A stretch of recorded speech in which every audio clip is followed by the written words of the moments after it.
अलंकार जी देख रहा था इस बार जो बहुत दिन जब से जन्म हुआ था मैं लोगों के 13वीं में जाता था हैं। और जैसे पूजा पाठ विधि विधान होता था और आत्मा की शांति करते थे। मैं एक्चुअली में हमेशा कम से कम जीवन में जो है 200-300 जगह तो 13वीं में गया हूँ। आप भी गए होंगे काफ़ी जगह। तो एक मेरे मन में प्रश्न हुआ करता था कि आखिर हम लोग जो करते हैं आत्मा की शांति के लिए सब चीज़ें करते हैं। और जैसे श्री राम शर्मा जी का मैंने सुना कि जो मृत्यु भोज पर या मुंशी प्रेमचंद की नावलों में पढ़ा कि आदमी बहुत गरीब है लेकिन मृत्यु बोझ जो है मृत्यु भोज और मृत्यु बोझ बन जाता था। मृत्यु भोज बोझ बन जाता था क्योंकि भाई गरीब आदमी है, मान लीजिए कि मूंगफली बेच रहा है, सब्जी बेच रहा है और अचानक मृत्यु तो अचानक होती क्या मालूम कोई मरने वाला है।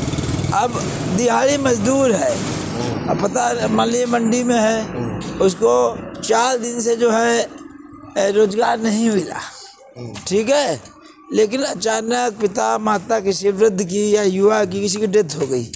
अब साला उसी तरीके से चल रहा है और उसके बाद कर्जा लग गया।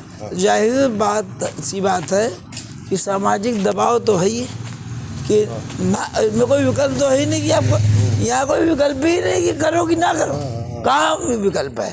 तो इधर मैंने कुछ सोच रहा था और अभी मेरे पिता की मृत्यु हुई तो दिमाग में कुछ चल रहा था और वो सब किया,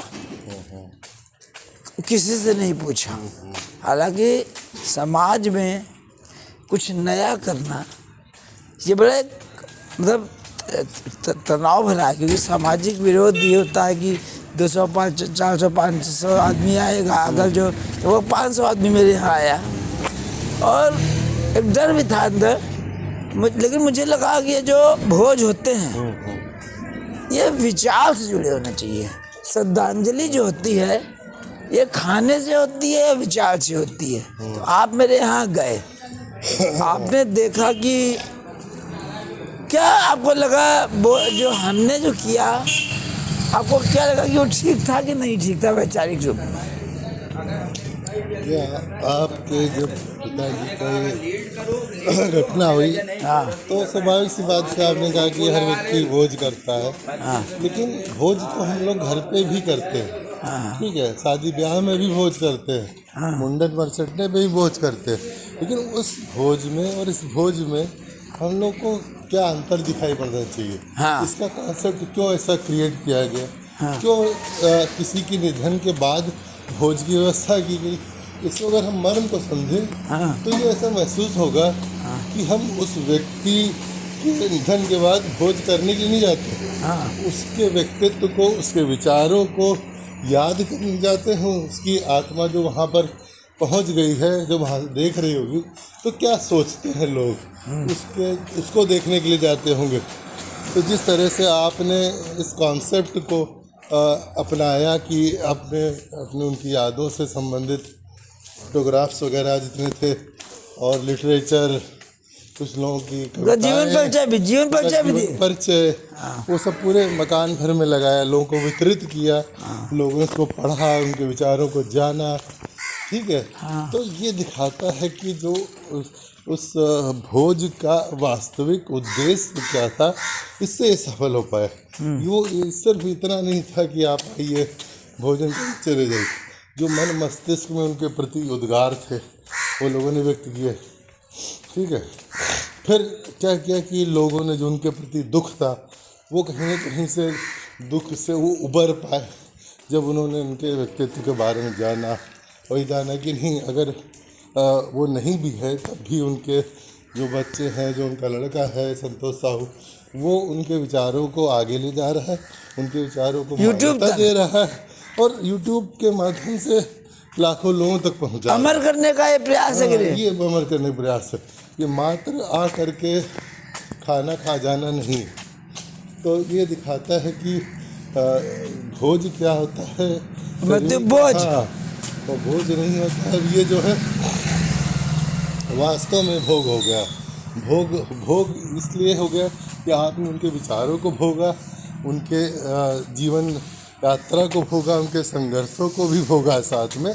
और उस दुख को जो भोग रहे हैं वो आपने महसूस किया। अच्छा, मेरा मन इसमें हमने एक चीज और है, दो विचारधाराएं हैं। अभी तो मैं देखता हूँ, मैं किसी परंपरा का विरोध नहीं करता। पंडित जी आते हैं, ढाल में लगाते हैं पंडित जी। अब ऐसा है कि मान लीजिए मैं तो जानता नहीं, क्योंकि पिता जब जिंदा थे मैंने एक भी रुपए लेने से, उन्होंने कोशिश की मुझे देने की, मैंने साक्षात रूप में डिनाई कर दिया था। और जो अंतिम समय था 5 लाख रुपए मुझे देना चाहते थे और 40,000 रुपये मेरी बेटी को। लेकिन मुझे लगा कि मैं सब कमा खा रहा हूँ। और उसके बाद क्या कहते हैं कि लो तो मुझे अच्छा रिजल्ट पड़ा था। लेकिन आज मुझे बहुत पता नहीं अंदर से रिलैक्स होता है। समाज में जनरली देखा है मैंने कि जब पिता बच्चों को बड़ा कर देता है तो वो लास्ट समय तक एक ही चीज, पिता इज नोन एज प्रॉपर्टी, पिता is just known as property and for prosperity. और इसमें होता क्या है कि जितने भी लोग होते हैं, मान लो किसी के पिता के 2 बच्चे हैं, आपके 4-5 भाई बहन हैं, जनरली जैसे आपके पिता के पास बहुत प्रॉपर्टी हो तो आप एक विचारधारा ये होगी, अरे कितना कहाँ है, और आप चुपचाप जो है धड़ाधड़, पिता है तो आपने उसने आप मान लीजिए आप हैं, आपके 3-4 बच्चे हैं, तो आप ये ना सोचो कि आपके बच्चे कमा रहे हैं और आपकी जैसे गिद्ध नहीं होती आसमान में उड़ रहा, लेकिन दृष्टि उसकी कहाँ रहती है, मांस के टुकड़े पर।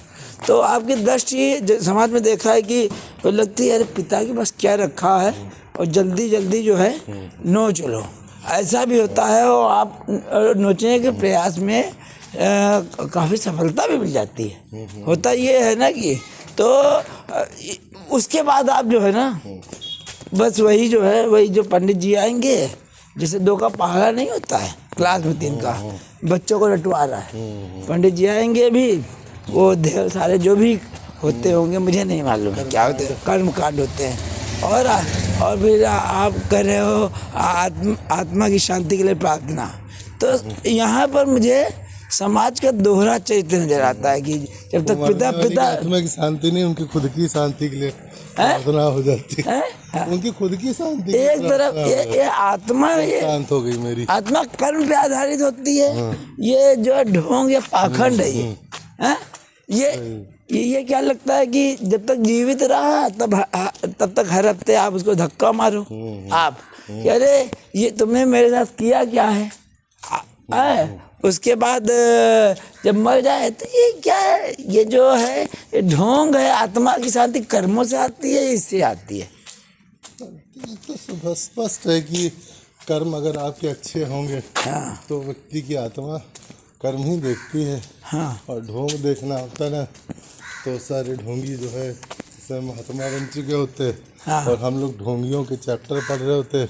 हमारे पूर्वज में जितने भी महान व्यक्ति हैं वो सब ढोंगी आ जाते। ये ढोंग करने में कोई जाता तो है नहीं, बस थोड़ा बहुत रंगमंच तैयार करना पड़ता है जिसमें कुछ लोगों को इकट्ठा करिए और आप न करना शुरू कर दीजिए। क्योंकि इतिहास उन्हीं को याद करता है जिन्होंने वास्तविक कर्म किए, चाहे रणजीत लक्ष्मीबाई हो, भगत सिंह हो, लाल बहादुर शास्त्री हो और राजा राम मोहन राय हो, जितने महान व्यक्ति हमने बहुत लिस्ट है हमारे यहाँ, पूरी फहरिस्त है।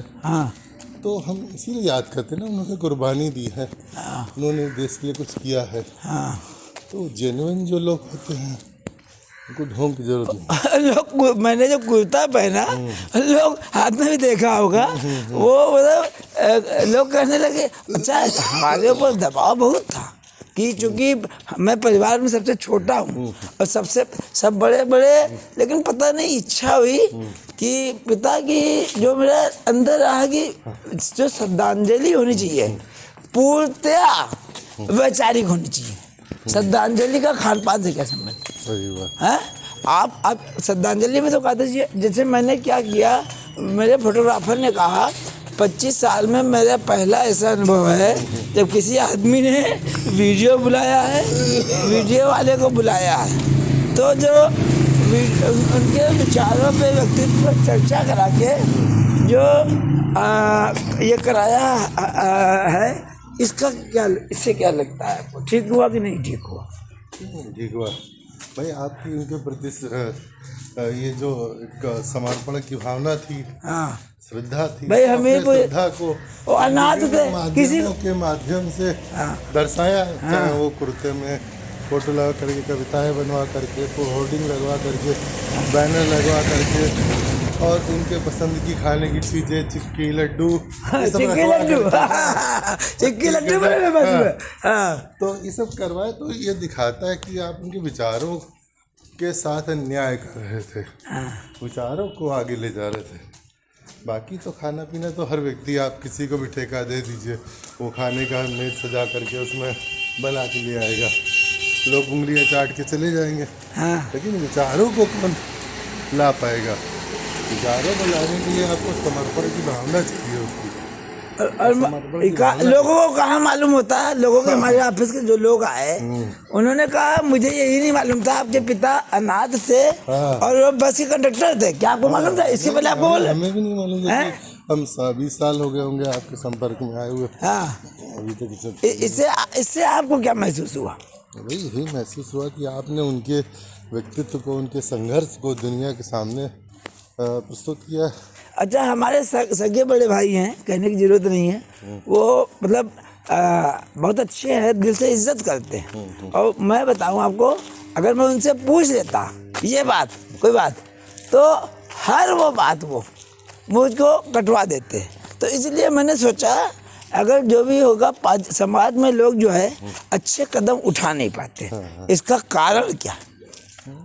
ये रोक टोक है, मतलब अच्छे क्या कहेंगे, और लोगों सबसे नेगेटिव टिप्पणी, 4 लोग क्या कहेंगे। और मजे की बात, आज हर तरफ मेरे ऑफिस से कई अफसर थे। मैं जब सो के उठा तो 8-10 मिस कॉल पड़ी थी। तो मैंने कहा क्या बात है सर, इतनी कॉल तो कभी उठती नहीं। लोगों ने कहा जो आपने जो ये किया है, तो कहीं ना कहीं इंडिया में लोग कह रहे हैं अब तक जो है हमने इतनी 13वीं की तो आज तक ऐसी हुई नहीं। क्या लगता है आपको? सही बात है। तो कि व्यक्ति जाता है तो चला ही गया, लेकिन हम उसके विचारों को तो